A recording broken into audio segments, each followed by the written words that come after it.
उनके जीवन में रहा है, उस संघर्ष को तो आप कह सकते हैं कि लगभग वो कुछ भी नहीं रहा।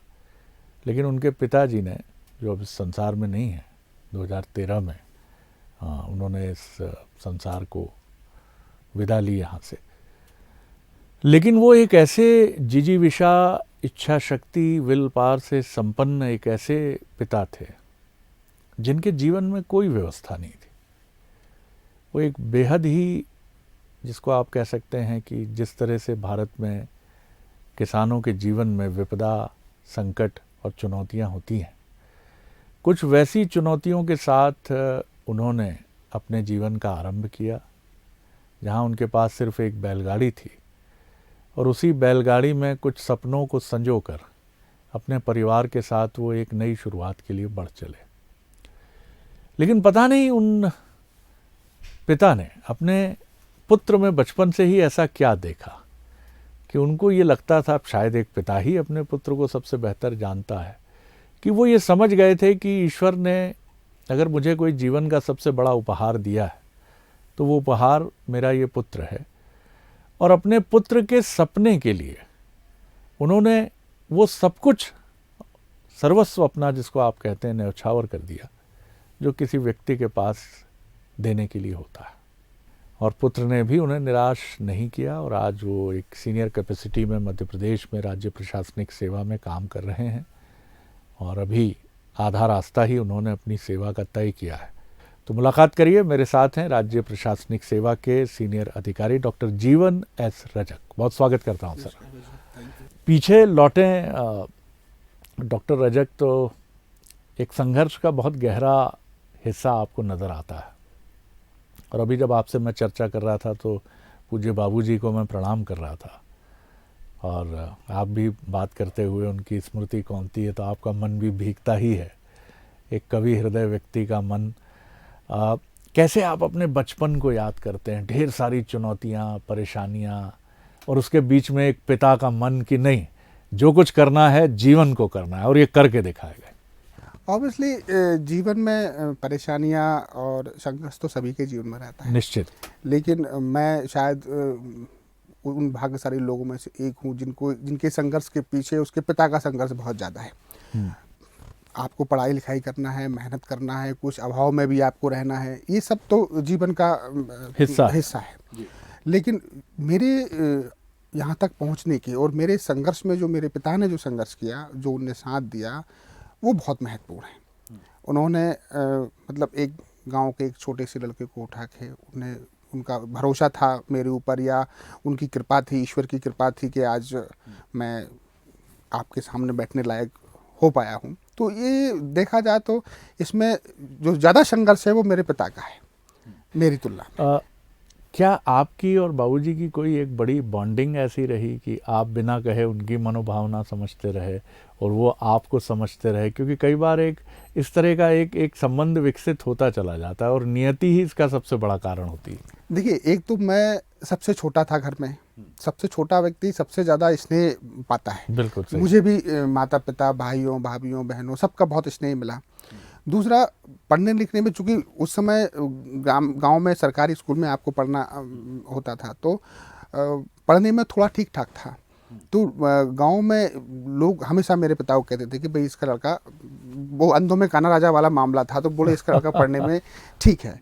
तो पिताजी को भी लगता था, तो वो मुझे लगातार प्रमोट करते चले गए। बहुत छोटी छोटी चीज़ों से वो मुझे आगे बढ़ाते चले गए। मेरा हमेशा से सुबह उठ के पढ़ने की मेरी आदत रही, हमेशा से। मैं लेट नाइट नहीं पढ़ता, कारण मेरे पिताजी रहे। मेरे पिताजी हमेशा सुबह 4 बजे उठते थे, मुझे जगाते थे और मैं उस समय से पढ़ता, तो मेरी आदत वैसी बन गई है। हर चीज़, मेरे भाइयों ने भी बड़ा सपोर्ट किया, फादर ने भी कितना भी अभाव में जीवन जिया, उन्होंने फटे जूते पहने, फटे कपड़े पहने, सब कुछ किया। लेकिन मैंने कहा कि मुझे ये चाहिए, अगर मुझे ये वाली बुक चाहिए, तो उन्होंने कभी मुझे उसका अभाव नहीं होने दिया। वो वाली बुक चाहे उधार लेके किसी से पैसे दूँ, लेकिन अगर मुझे कोई किताब चाहिए तो उन्होंने उसके लिए कभी मना नहीं किया। तो ये उनका संघर्ष है और उन्होंने, बॉन्डिंग हमारी बहुत अच्छी थी मेरे फादर से। आज की डेट में अगर देखा जाए तो 90% जो गुण है मेरे अंदर, मेरे फादर के 90% गुण। वो आपको या तो चिकित्सक बनाना चाहते थे या आपको प्रशासनिक सेवा में देखना चाहते थे, और आपने दोनों ही सपनों को पूरा किया। लेकिन एक सपना आपने अधूरा, उनका अधूरा मैं क्या कहूँ, अधूरा तब होता जब आप प्रशासनिक सेवा में नहीं होते।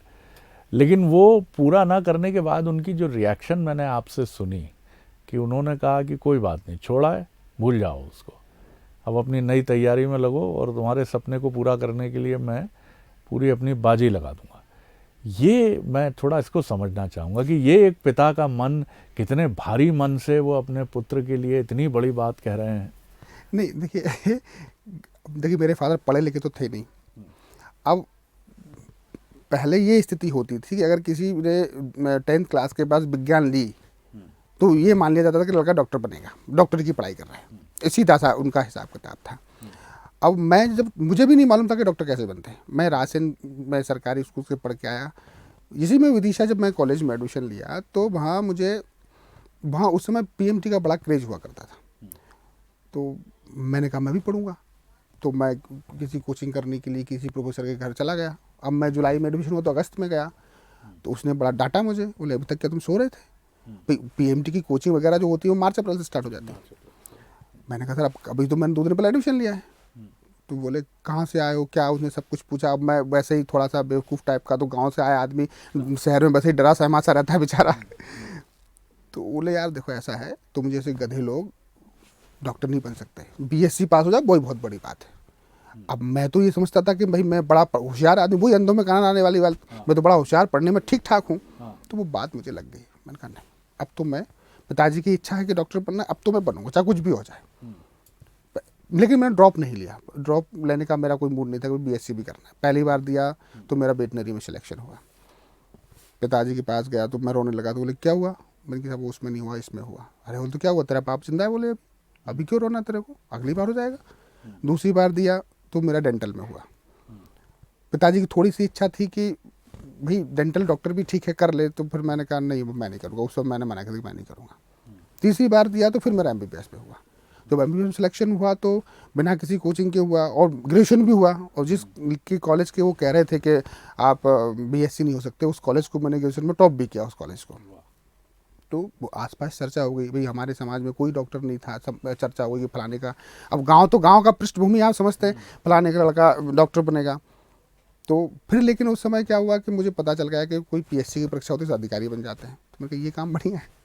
लेकिन वो पिताजी की इच्छा थी कि डॉक्टर बने, तो उनके भावनाओं के आगे मैं झुका, एडमिशन हो गया। लेकिन वो मन नहीं लगा, तो फिर मैं छोड़ के आया। तो जब पिताजी ने जब ये कहा कि मैं तेरे साथ हूँ, तो मेरी जिम्मेदारी और ज़्यादा बढ़ गई। क्योंकि आप एक बहुत अच्छी चीज़ छोड़ के आए हो, आप उससे कंप्रोमाइज़ नहीं कर सकते। और पिताजी का भरोसा जो है वो उससे ज़्यादा महत्वपूर्ण है कि उनने इतना भरोसा करके मुझे ये कहा कि कोई बात नहीं, जो होगा देखा जाएगा, करना है करो, मैं तुम्हारे साथ हूँ। और पिताजी की इस लेसन को आपने बहुत गंभीरता से लिया। आपकी बातों से मैं ये ज़रूर समझ पा रहा हूँ कि हमारा सिस्टम जो है वो जिस तरह से बना है दुनिया में शायद कहीं भी, कि ये उन प्रतिभाओं को बहुत प्रोत्साहित करता हुआ नज़र नहीं आता जो समाज के निचले तबके से आती हैं, कमज़ोर वर्ग से आती हैं और जो ग्रामीण पृष्ठभूमि से होती हैं। ये आपने कैसे आग बनाई? क्योंकि इस कार्यक्रम को बहुत सारे युवा देखते हैं और इसमें से मध्य प्रदेश, छत्तीसगढ़ का एक बड़ा वर्ग ग्रामीण युवाओं का है, जिनके यहाँ आर्थिक चुनौतियाँ हैं, आर्थिक विपन्नता है, जैसे आपके यहाँ आपने हमें बताया। और सबका सपना है आगे बढ़ने का, लेकिन ये बड़ी जल्दी कई युवा सरेंडर कर देते हैं। ये कैसे लड़ें इससे? देखिए एक चीज़ समझिए, जीवन में सफलता जो है कोई जादू की छड़ी की तरह नहीं मिलती, ना ही कोई किसी शेखचंद जी की ख्वाब की तरह होती है। उसके लिए आपको एक कमिटमेंट के साथ किसी भी क्षेत्र में, मैं ये नहीं कह रहा हूँ कि आपको पढ़ाई करना है या कोई बड़ा आदमी बनना है, किसी भी क्षेत्र में आपको उसमें पूरा मनोयोग से परिश्रम करना पड़ेगा। होता क्या है, आज का युवा सफलता का शॉर्टकट चाहता है, जो मैं महसूस करता हूँ। भाई मेरे भी बहुत सारे भतीजे हैं जो पढ़ाई का शॉर्टकट चाहता है, लेकिन सफलता का कोई शॉर्टकट नहीं होता। आपको पूरे आत्मविश्वास के साथ पहले तो आपको ये तय करना पड़ेगा कि मैं ये कर पाऊंगा कि नहीं कर पाऊंगा। और दुनिया में जीव वैज्ञानिक रूप से जितने भी मनुष्य हैं वो सब एक जैसे सब में एक जैसा दिमाग है, कहीं कोई अंतर नहीं है। आज की डेट में हम चांद पे, हम भारतीय कभी सोचेंगे हम चांद पे पहुंचेंगे? हम चांद पे पहुंच रहे हैं, मंगल पे पहुंच रहे हैं। तो जीवन में सफलता हासिल करना कोई इतना बड़ा इशू नहीं है, लेकिन उसके लिए आपको कमिटमेंट देना पड़ेगा। आपको पूरी लगन और मेहनत के साथ परिश्रम करना पड़ेगा। आप विवेकानंद जी को पढ़िए, मैं विवेकानंद जयंती पर उनको पढ़ रहा था उन्होंने यही बताया कि आपके अंदर एक बहुत बड़ी शक्ति है, हर मनुष्य के अंदर एक बहुत बड़ी शक्ति है, उस शक्ति को आपको जागृत करने की आवश्यकता है। और ये बिल्कुल सच है, हमारा दर्शन कहता है कि हमारे जो भी ब्रह्मांड की शक्तियां हैं वो हमारे मनुष्य के अंदर हैं। ब्रह्म जो है वो मनुष्य के अंदर है, उसको आपको अपनी अंतस चेतना को जागृत करना पड़ेगा। आपको अपना एक गोल सेट करना पड़ेगा, आप क्या करना चाहते हैं उस गोल को सेट करके सिर्फ लगातार उसके प्रति आपका समर्पण आपका होना पड़ेगा, तब आप आगे उसके लिए बढ़ पाओ। ये बताइए सर मुझे कि जीवन में जैसे जैसे आप आगे बढ़ते चले गए तो कविता कहानी, क्या ये बहुत आरंभिक दिनों से ही आपने ये, क्योंकि काव्य आपकी कविताओं में बड़ी गहराई है, दर्शन भी है, प्रेम भी है, स्नेह भी है, मनुष्यता का विस्तार भी है, ये एक सिलसिला कब से शुरू हुआ? देखिए, ये हालांकि मुझे कविता लिखने का शौक़ पहले से रहा है। मतलब जब मैं स्कूल कॉलेज टाइम में था तब से छोटी छोटी कविताएं, छोटे छोटे लेख मैं अखबारों में लिखता था। कविता एक्चुअली एक पैशन है मेरा। आप देखिए, अगर कोई कविता लिखा जाती है तो एक बड़ी संतुष्टि मिलती है कि आपने कोई अच्छी कविता में तैयार की। अगर एक अच्छी कविता मुकम्मल होती है तो आपको काम करने का और अच्छा मन होगा कि आप और अच्छे ढंग से काम करें। तो ये शौक़ है। और मैं देखिए, मैं मूल रूप से कोई कवि ववि नहीं हूँ। मैं अपनी जो मन की जो भावनाएं हैं उनको कागज़ पे रेखांकित सिर्फ करता हूँ। अब लोगों को अच्छी लगती हैं, अच्छा है, तो मेरा मन खुश होता है उस चीज़ से, बस इतना है। पढ़ाई में आपकी बड़ी गहरी रुचि है। बीएससी के बाद आपने 2 विषयों में पीजी किया, पब्लिक एडमिनिस्ट्रेशन, और इसके साथ ही आपने इसमें पॉलिटिकल साइंस में भी आपने किया। और अब आप सुन रहे हैं कि जूलॉजी और बायोलॉजी, बॉटनी में भी आप करने के लिए। नहीं, मैं बॉटनी, वनस्पति विज्ञान एक्चुअली मेरा बड़ा प्रिय विषय है। प्रिय विषय है। हाँ, वनस्पति विज्ञान और हिंदी लिटरेचर से मैं करने का सोच रहा हूँ, दूरस्थ पद्धति से, क्योंकि अब हम रेगुलर तो कर नहीं सकते, दूरस्थ पद्धति से करने का मेरा विचार चल रहा है। देखिए, अध्ययन की कोई सीमा नहीं होती। इतना अध्ययन आप करेंगे, कहीं ना कहीं आपके मस्तिष्क का विस्तार ही होगा। तो वही मेरा प्रयास रहता है कि जितना ज़्यादा अध्ययन करेंगे उतना ज़्यादा आपकी ग्रहणशीलता बढ़ेगी, आपका व्यक्तित्व निखरेगा। तो इसलिए लगा भाई नौकरी लग गई, इसका मतलब ये नहीं कि अब हमारे अध्ययन को हम विराम दे दें कि चलो आप आदमी नौकरी के लिए पढ़ाई करता है, नौकरी लगी अब इति श्री नहीं। आदमी के व्यक्तित्व के विकास के लिए भी तो ये सारी चीज़ें आवश्यकता है। ये बताइए कि दर्शन शास्त्र में जो आपकी गहरी अभिरुचि है, अनेक पत्र पत्रिकाओं में आपके आलेख मैंने खुद भी पढ़े हैं और काफ़ी गहराई और गंभीरता से आपने उनको लिखा है। दर्शन में गहरी अभिरुचि और एक ऐसा काम जो सीधे जनता से जुड़ता है, मैं नहीं कहता कोई द्वंद्व है इनमें। मध्य प्रदेश के मुख्यमंत्री भी दर्शन शास्त्र के विद्यार्थी रहे हैं, और जहाँ तक मेरी जानकारी है कि उन्होंने भी संभवतः पीजी किया है इस सब्जेक्ट में। लेकिन फिर भी क्या कभी लोग कहते हैं कि दर्शन के विचार कई बार आपको एक अलग दुनिया में भी ले जाते हैं? नहीं, देखिए, ये तो मैं इसे, मेरा मतांतर है कि दर्शन आपको बुरकता की तरफ ले जाता है, ऐसा कदाचित नहीं है। दर्शन एक्चुअली मानव जीवन की एक पद्धति है। आपको जीवन कैसे जीना है ये तय करता है। अब मनुष्य, मैं कोई एसडीएम होने से पहले या कोई भी सरकारी नौकर होने से पहले एक मनुष्य तो हूँ, और सारी चीज़ें चाहे मेरे काम में हो चाहे मेरे व्यवहारिक जीवन में हो, वो मेरी मनुष्यता से जुड़ी हुई हैं। दर्शन ये बताता है कि मनुष्य को कैसा होना चाहिए। जब मनुष्य अच्छा होगा तो ऑब्वियसली उसका काम भी अच्छा होगा। जब आप दर्शन पढ़ेंगे तो आपके अंदर एक संवेदनशीलता आएगी, और संवेदनशीलता प्रशासन में बहुत जरूरी है। आपने बड़ी अच्छी बात कही, और भारत की जो व्यवस्था है प्राचीन समय से ये बताती भी है कि गवर्नेंस की जो भी प्रणाली रही हो, उस संबंधित गवर्नेंस की प्रणाली के मुखिया के पास दार्शनिक अवधारणा के सलाहकार अवश्य रहे। अब देखिए, हमारा जो प्रशासनिक व्यवस्था, आज जिस भारत की हम बात करते हैं, भारतवर्ष की बात करते हैं, हमारी रामराज की व्यवस्था है, अनादिकाल से रामराज की व्यवस्था है। आप प्रशासन को किस तरीके से जनोन्मुखी होना चाहिए ये हर युग हर काल में बताया गया। चाहे वो राम का युग हो, रामराज हो, चाहे शुक्र नीति सार को आप पढ़ लीजिए, चाहे आप विदुर नीति को पढ़ लीजिए, आप चाणक्य को पढ़ लीजिए, किसी भी युग में आप देख लीजिए, हर चीज़ को जो शासक है, जो प्रशासक है, उसको किस तरीके से जनता का काम करना है, ये बहुत ही संवेदनशीलता के साथ और पूरे दर्शन के साथ उल्लेख किया गया हर जगह। ये बताइए मुझे, आगे का रास्ता, अभी गवर्नमेंट जॉब में आपने सरकारी सेवा में आधा रास्ता करीब करीब 18-19 सालों का तय कर लिया, और लंबा रास्ता है। अब तक का रास्ता जितना मैं आपके विचार से समझ पाया हूँ कि ये लोगों की मदद करने का, और जैसा आपने कहा कि दार्शनिक तरीके से आप और ज़्यादा न्यायवादी और ज़्यादा जनोन्मुखी होकर आप काम कर पाते हैं। आगे का रास्ता तय करने के लिए क्या विचार मन में आते हैं? मैं कभी भविष्य का नहीं सोचा क्या होगा। ये देखिए शासन पद्धति है, हर स्टेज के बाद आपको अपग्रेड होते चले जाना है। कोशिश हमेशा यही रहना है मेरी कि मैं जहाँ भी, मैं बहुत सारी नौकरी करके आया राज प्रशासन सेवा के, पहले भी मैं 2-3 जॉब में रहा, तो हमेशा कोशिश ये रहती है कि जो मैं काम करूं, जो काम दायित्व सरकार मुझे दे, मैं उनको बेस्ट से बेस्ट अपना आउटपुट दे पाऊं, अच्छे ढंग से उनका निष्पादन कर पाऊं। दुनिया में कोई भी परफेक्शन नाम की चीज़ नहीं होती है, 100% एब्सोल्यूट कुछ भी नहीं होता, लेकिन मेरा प्रयास ये रहता है कि जितना बेहतर से बेहतर मैं चीज़ों को कर पाऊँ, बस ये हमेशा प्रयास मेरा रहता है। कई बच्चे, युवा जो प्रशासनिक सेवा या जीवन में जिस भी अपने महत्वपूर्ण करियर को बनाना चाहते हैं, आपके अब तक के, क्योंकि पुस्तकों का आपको बहुत अध्ययन की आपकी प्रवृत्ति बड़ी गहरी है, और मैंने ये भी सुना है कि एक पूरा कक्ष है जो पुस्तकों से भरा पड़ा है, और अभी आप भारतीय सनातन परंपरा से जुड़े ग्रंथों का अध्ययन कर रहे हैं, तो बहुत सुंदर बात है, क्योंकि अध्ययनशीलता ही है जो मार्ग हमें दिखाती है। क्या कहेंगे उन युवाओं से जो लड़ते लड़ते कई बार मायूस भी होते हैं, सफलता भी मिलती है, लेकिन सफलता हासिल करने के बाद उन्हें लगता है कि वो और चौराहे पर खड़े हो गए? मैं थोड़ा सा इसको अलग ढंग से जो मैं सोचता हूँ बताना चाहूँगा कि जीवन का हर आदमी का एक लक्ष्य होता है, लक्ष्य की पूर्ति वो कर सकता है। जैसे मान के चलिए कि मुझे एक अधिकारी बनना है, आप मेहनत करोगे, पढ़ाई करोगे, बन जाओगे। बिजनेसमैन अच्छा बनना है, आप अच्छा बिजनेस करोगे, पूरे मन से करोगे, आप बन जाओगे। जीवन का एक लक्ष्य होना चाहिए। लक्ष्य कैसा होना चाहिए? देखिए, ये सृष्टि शाश्वत तो है नहीं, ना मनुष्य जीवन शाश्वत है। मैं थोड़ी अलग ढंग की बात कह रहा हूँ, लेकिन ये बिल्कुल वास्तविकता है।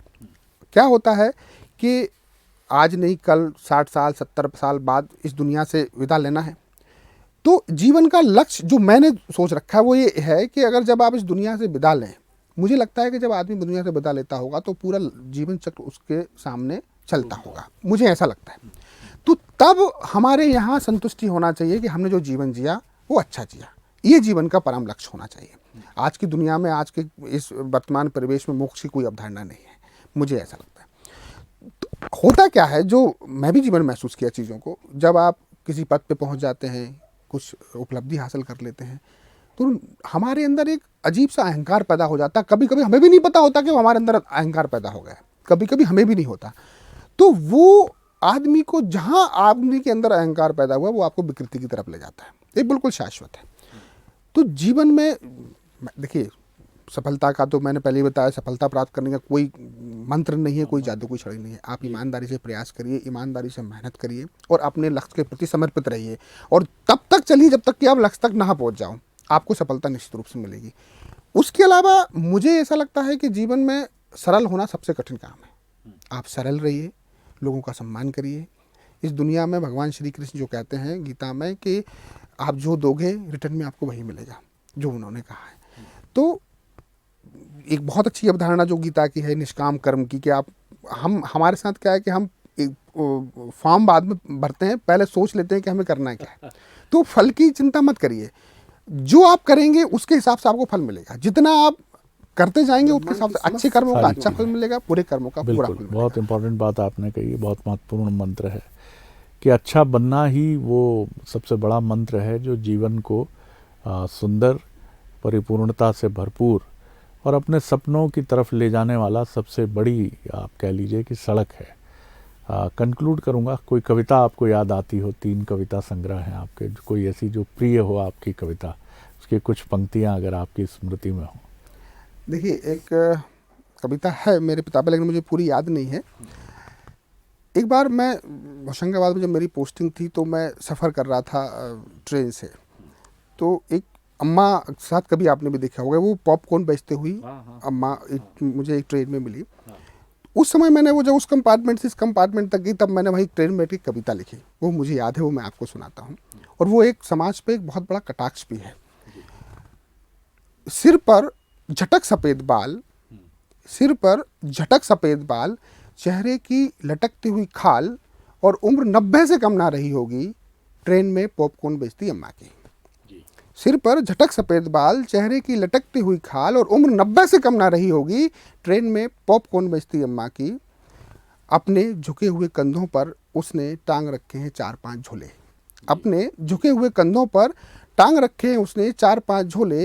एक में गुटखा सिगरेट, एक में मूंगफली, एक में और गृहस्थ, एक पीठ पे लदे एक झोले में गृहस्थी का सामान। ऑफिस जाते और आते समय मुझे रोज मिलती है अम्मा ट्रेन में फेरी लगाते हुए। ऑफिस जाते और आते समय मुझे रोज मिलती है अम्मा ट्रेन में फेरी लगाते हुए। एक दिन मैंने पूछ ही लिया, अम्मा क्या कोई तुम्हारा बेटा नहीं है? एक दिन मैंने पूछ ही लिया, अम्मा क्या कोई तुम्हारा बेटा नहीं है? अम्मा ने गर्व से सर उठाकर कहा, है ना, मेरे 2 बेटे हैं।